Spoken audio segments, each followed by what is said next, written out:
Chamengo.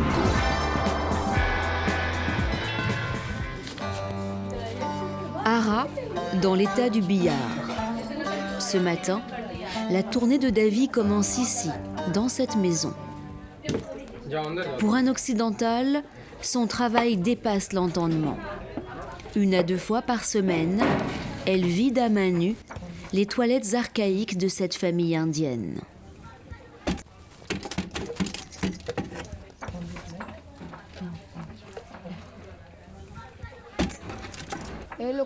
Je fais ce métier depuis que je suis toute petite. J'étais pas plus haute que ça quand j'ai commencé. Chaque seau rempli rapporte quelques centimes d'euros. Ces gens-là ont faim. C'est pour ça qu'ils viennent à domicile proposer leurs services. Pendant la saison des pluies, quand les toilettes débordent, c'est nous qui allons les chercher pour leur demander d'intervenir au plus vite, car ça devient impossible de manger et de vivre au contact d'une telle puanteur. Je fais ce métier parce que je suis obligée de le faire. Qui, s'il avait le choix, aurait envie de toucher et de nettoyer la merde des autres? Davy est une intouchable. Depuis 5000 ans, cette caste indienne a l'obligation de nettoyer les excréments humains. C'est pour cette raison qu'ils s'appellent ainsi, des intouchables.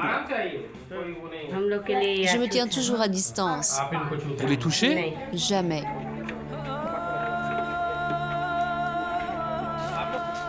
Il serait encore plusieurs dizaines de milliers d'intouchables en Inde à vivre de cette activité.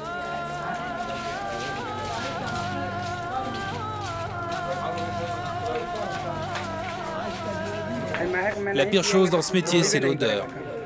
On boit et on se drogue pour supporter la puanteur. Nous les femmes, on se drogue pas, mais on mâche du bétel.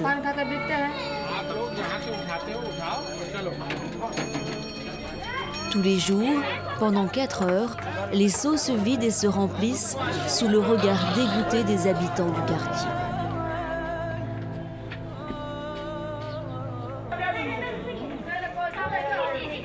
Dans les rues d'Ara, les nettoyeurs se déplacent comme des pestiférés. Les gens se bouchent le nez avec leurs mains et nous crient « Surtout, ne touchez à rien, ne passez pas par ici, passez par là ». Quand on passe devant eux, ils se moquent de nous, font des grimaces, nous insultent.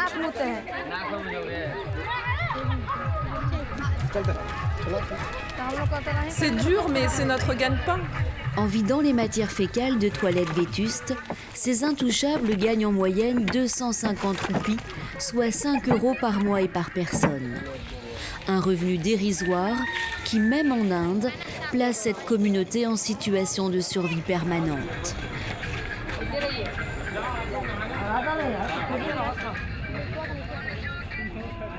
Retour sur le lieu d'habitation de Davy, 21 ans, et déjà 3 enfants. Renou, une assistante sociale, leur rend visite pour la 3e fois.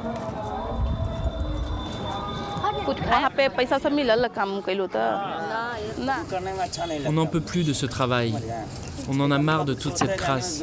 De savoir que demain, nos enfants feront la même chose. Qu'ils n'ont pas d'autre avenir possible. On n'a rien d'autre à leur offrir. Voilà pourquoi on veut arrêter de faire ça. C'est notre vœu le plus cher. Mais jusqu'à présent, ceux qui ont essayé se sont cassés les dents. Les gens refusent de nous laisser notre chance. Ara n'est pas une grande ville. Ici, tout le monde connaît tout le monde. Et les gens savent qui nous sommes, des intouchables. Et pour eux, il n'est pas question de nous laisser faire un autre travail. Si ces personnes souhaitent arrêter ce travail, c'est surtout pour des raisons de santé. Ils ont en permanence mal à la tête. Les enfants tombent sans arrêt malades. Alors, nous allons faire tout notre possible pour les sortir de là. Et pour y arriver, Renou va directement s'adresser à son patron, Bindeswar Pathak. Cet homme a consacré sa vie à la cause des intouchables. Ceux d'entre eux qui viennent l'écouter parler sur son campus à New Delhi sont traités sur le même pied d'égalité que les autres castes. Un droit acquis depuis 1947 dans la constitution indienne et pourtant loin d'être appliqué partout. Aujourd'hui encore, les intouchables, ceux qui collectent les excréments humains, n'ont pas le droit de se rendre au temple. Ils n'ont pas le droit d'utiliser les bains publics. Ils n'ont pas le droit de manger avec les autres castes. C'est pour ça qu'il faut continuer à nous mobiliser pour mettre fin à la discrimination dont souffrent les intouchables.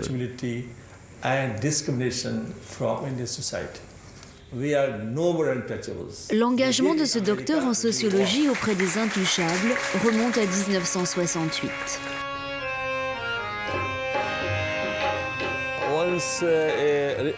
Un jour, un garçon qui portait une chemise rouge a été attaqué par un taureau.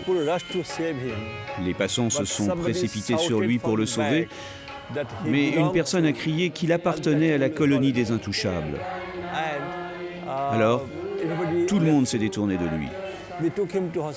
Je l'ai emmené à l'hôpital, mais malheureusement, il n'a pas survécu. C'est à ce moment-là que j'ai pris l'engagement de réaliser le rêve du Mahatma Gandhi, de restaurer la dignité des intouchables, et c'est pour cela que j'ai créé Sulabh.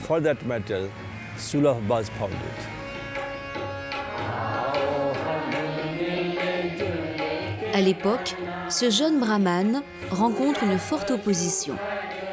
Mon père était très triste. Mon beau-père était très en colère contre moi. Et toute la société des brahmanes m'a condamné.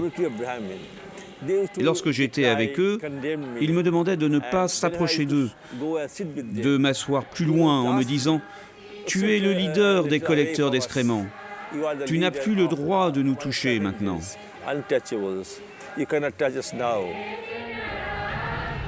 Depuis, Bindeswar Pathak est parvenu à émanciper plus d'1 million d'intouchables en concevant des toilettes, appelées toilettes Sulabh, du nom de son ONG. Tous ces modèles sont exposés ici. Ils fonctionnent sur le même principe. On creuse 2 fosses et chacune est utilisée à tour de rôle. Quand la première est remplie, on bascule sur la deuxième. Il n'y a pas de tuyau d'évacuation pour les gaz. Ils sont directement absorbés par le sol, ce qui permet de réduire le réchauffement climatique. Avec cette technologie, les intouchables n'ont plus besoin de vider les toilettes des autres. Tous les 2 ans, n'importe qui peut venir vider la fosse. Pour nous, à l'ouverture d'une fosse, la surprise est alors au rendez-vous. Pour une fois, les excréments humains n'ont rien de repoussant. Comme vous pouvez le voir, l'eau et l'urine se sont évaporées et le reste est devenu de l'engrais. Je marche dessus sans problème avec mes chaussures de ville. Ça sent un petit peu quand on ouvre la fosse, mais l'odeur disparaît tout de suite après. Pas besoin de gants ni de masques pour collecter du terreau.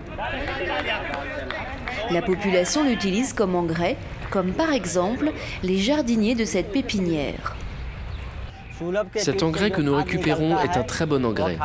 Quand on en a, malheureusement pas assez souvent, on le mélange avec de la terre pour faire pousser nos plantes. On n'est pas les seuls à faire ça. En fait, les hommes mangent des fruits, des légumes et plein d'autres choses, alors que le bétail ne mange que de l'herbe ou de la paille. C'est pourquoi cet engrais est meilleur que celui des animaux. Cette technologie simple, écologique et bon marché est particulièrement adaptée aux besoins des pays émergents. Nous les avons conçus de telle sorte qu'ils puissent s'adapter à tout public. Les pauvres, les classes moyennes et les riches. Cela ne coûte que 8 €. Vous avez un sol en terre et 6 morceaux de bambou qui soutiennent une toile de jute et rien d'autre. Celui-ci, c'est pour les personnes qui ont de l'argent. Ces toilettes coûtent 800 €. La technologie est la même. Seuls les matériaux utilisés sont différents, ainsi que la capacité des réservoirs. Nous n'avons breveté aucune technologie. Tout est gratuit. Tout le monde peut s'en servir librement. Notre but est de servir l'humanité, non de faire fortune. À ses débuts, et malgré son enthousiasme, le docteur Pathak se heurte à la résistance de la population. J'étais fatigué, personne n'en voulait. Et puis une personne est finalement venue me voir et m'a dit « Ok, installe 2 toilettes dans ma maison à la place de ceux que les intouchables nettoient. » Et c'est comme cela que tout a commencé. Quand les gens ont vu que ces toilettes fonctionnaient réellement, qu'il n'y avait pas d'odeur, qu'on n'avait plus besoin de payer les gens pour les nettoyer, eh bien les gens ont commencé à s'y intéresser. Depuis, 54 millions de toilettes Sulabh ont été installées et la demande ne faiblit pas.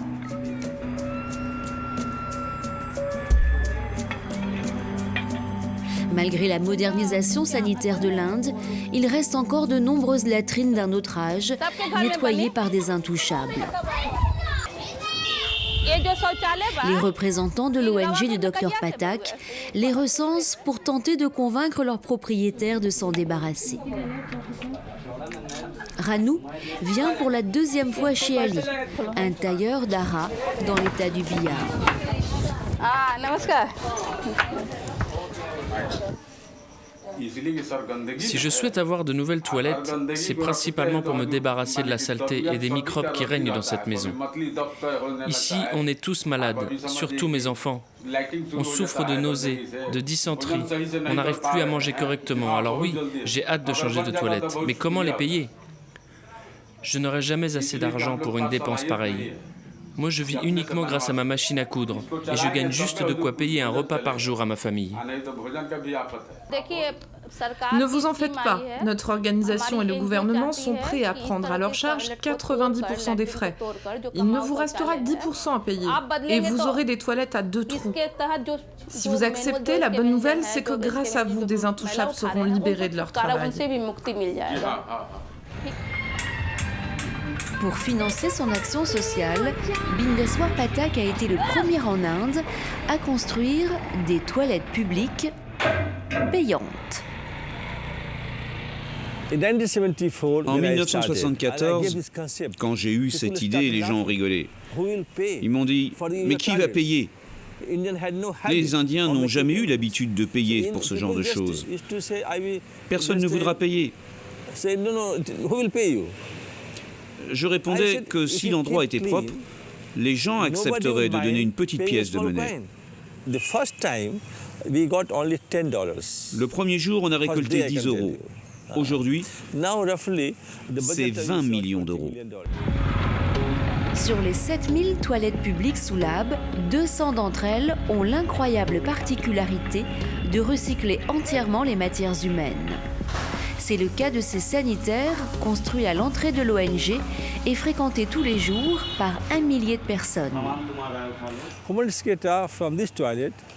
Les excréments humains qui proviennent de ces toilettes arrivent directement dans le biodigesteur. Leur décomposition produit automatiquement du gaz sans rien faire.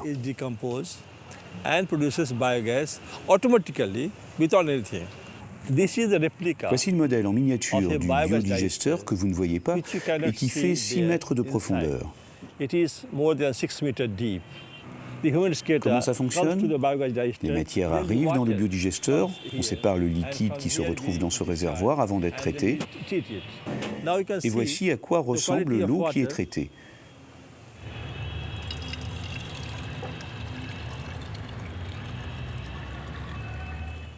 C'est l'eau qui vient des toilettes publiques.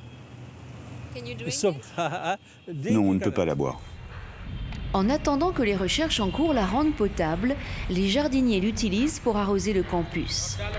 Quant au gaz produit par les matières solides, la forme arrondie du biodigesteur permet de le récupérer. Dans ce système, le gaz converge vers le centre. Dans une fosse septique, il se répand à plat, il n'a aucune pression et il ne peut donc pas sortir. Grâce au dôme que nous avons créé, eh bien c'est possible. Et voici d'où sort le biogaz que l'on peut utiliser de différentes façons. 26 ans de recherche ont permis aux équipes du Dr Pathak de transformer pour la première fois le méthane des hommes en kilowattheure. Vous pouvez transformer cette énergie pour éclairer les rues. En Inde, il n'y a pas d'éclairage public la nuit dans la plupart du pays. Avec ce système, vous pouvez en proposer jusqu'à 6 km à la ronde. La mise en application la plus spectaculaire de son invention se trouve dans le village de Shirdi, en plein cœur du pays. Ici, 30 000 pèlerins se recueillent chaque jour devant la statue du saint homme Sai Baba et presque autant utilisent les toilettes situées juste en face. Cet immense complexe sanitaire de plusieurs étages est unique au monde.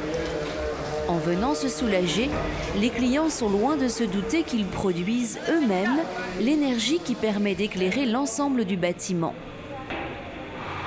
Et leur contribution ne s'arrête pas là. Dans la cuisine du personnel, la gazinière fonctionne également grâce au méthane produit par les hommes. C'est la seule technologie disponible qui recycle entièrement les matières humaines. Elle permet de réduire le réchauffement climatique, tout simplement parce qu'ici, le gaz qui est du méthane est brûlé et donc n'est pas rejeté dans l'atmosphère. Pensez à ce simple constat. 6 milliards de personnes sur cette planète rejettent environ 400 millions de mètres cubes de gaz à effet de serre dans l'atmosphère tous les jours.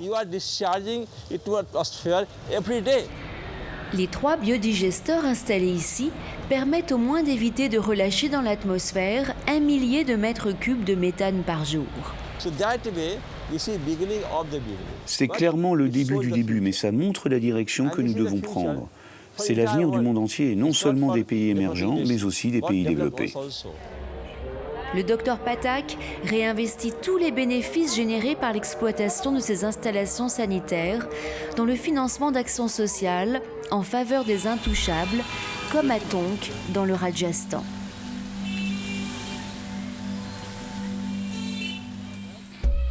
Dolly a 21 ans. Elle appartient à la caste des intouchables. Dans sa famille, les femmes, depuis des milliers d'années, ont toujours fait le même métier. À l'âge de 5 ans, Dolly le découvre à son tour. Quand j'ai demandé à ma mère ce qu'elle faisait comme métier, elle m'a sèchement répondu que j'avais pas à le savoir. Mais j'ai tellement insisté qu'un jour, ma grand-mère lui a dit « Si elle veut savoir, t'as qu'à l'emmener avec toi ». Et c'est comme ça que j'ai commencé à travailler. Pendant 15 ans, Dolly va ramasser à main nue des excréments humains, jusqu'au jour où un représentant d'une ONG frappe ici à sa porte. Le soir, j'ai raconté à ma grand-mère que des gens étaient venus pour nous proposer de suivre une formation professionnelle. J'étais très excitée à l'idée qu'on pouvait arrêter de faire cet horrible métier. Mais ma grand-mère m'a dit « Ne crois pas à ces promesses en l'air ». Aujourd'hui, Dolly, sa sœur et sa mère suivent à temps plein le programme de réhabilitation proposé à tous les collecteurs d'excréments de la ville de Tonk. Ici, ces parias de la société, en très grande majorité des femmes, portent un sari bleu, signe de leur libération. Ce centre a été créé il y a 3 ans par Bindeswar Pathak. Oh, thank you. Now, I will ask, what is your name? Quel est ton nom? Very good, thank you. Very good. And we taught them to write alphabet. Quand elles arrivent ici, elles sont illettrées. Elles ne savent ni lire ni écrire. Alors la première chose que l'on fait, c'est de leur apprendre les lettres de l'alphabet. Quelques phrases types pour qu'elles puissent signer en bas des chèques et les remettre à la banque. Bindeswar Pathak est une sommité en Inde. À chacun de ses déplacements, les médias accourent pour recueillir sa parole.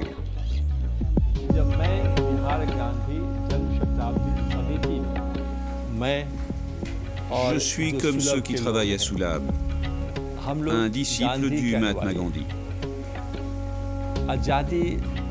Et le docteur Pathak de rappeler dans toutes ses interviews que Gandhi, effaré par les conditions de vie des intouchables, aurait aimé se réincarner parmi eux pour devenir leur avocat. Cet homme a repris le flambeau. Son combat en faveur de la modernisation des sanitaires permet à ces femmes de se former à de nouveaux métiers. c'est la vocation de ce centre, dans lequel chacune d'entre elles peut développer sa micro-entreprise.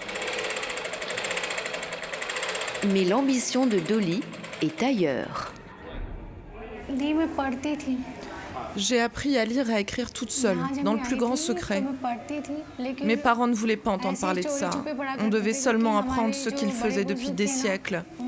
Mais grâce à ce qui m'arrive, et si Dieu continue à me protéger, j'aimerais pouvoir un jour devenir enseignante. C'est mon rêve. Grâce à l'action de Bindeswar Pathak, la ville de Tonk est devenue un modèle d'émancipation pour les intouchables. Depuis 2 ans, plus personne ne se déplace à domicile pour vider des latrines sous les colibets. Hi Didi. Aujourd'hui, c'est même avec le sourire que ces anciennes parias sont accueillies par les bourgeoises des beaux quartiers. Comment allez-vous aujourd'hui? Qu'est-ce que vous aimeriez qu'on vous fasse? Une manucure et peut-être un massage du visage?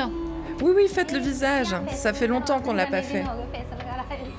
Cette scène, en apparence banale, est encore exceptionnelle en Inde. Rajni l'intouchable s'affranchit de 5000 ans de ségrégation et s'apprête à toucher une femme de caste supérieure. À partir du moment où ces personnes ont arrêté de nettoyer les toilettes à la main, qu'elles sont devenues propres, ça a été beaucoup plus simple de les accepter. Alors la première fois qu'elles sont venues frapper à ma porte, je ne les ai pas renvoyées. Je n'aurais jamais imaginé qu'un jour je puisse rentrer dans une maison aussi grande, rencontrer des gens aussi importants et même les toucher. Avant, ces gens se tenaient le plus loin possible de nous. Maintenant, j'ai même le droit de rentrer dans leur cuisine quand ils préparent à manger. C'est incroyable. Aujourd'hui, Rajni aime son métier et gagne 10 fois plus qu'avant. Cette nouvelle vie de femme libre, elle la doit, comme des milliers d'autres femmes, à cet homme.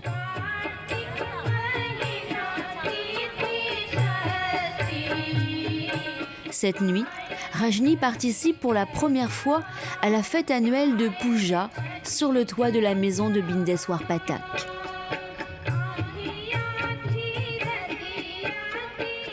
Sa femme, comme la tradition l'exige, honore le lever du soleil.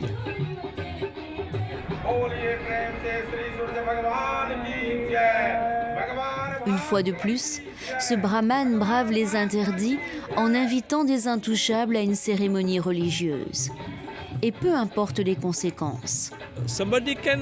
On peut vous tirer dessus, quelqu'un peut vous tuer parce que vous agissez contre la religion hindoue. C'est vrai qu'il y a des fanatiques et qu'ils peuvent agir ainsi. Mais même si vous appréhendez ce qui pourrait se produire, ça ne doit en rien vous dissuader de faire le bien pour la société.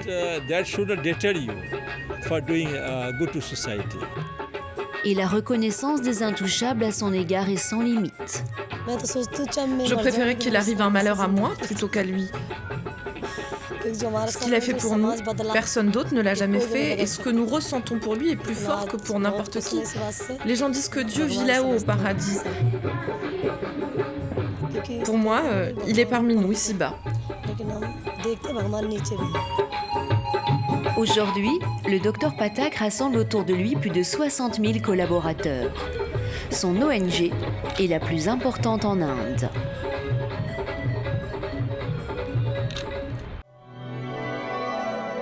Chamengo.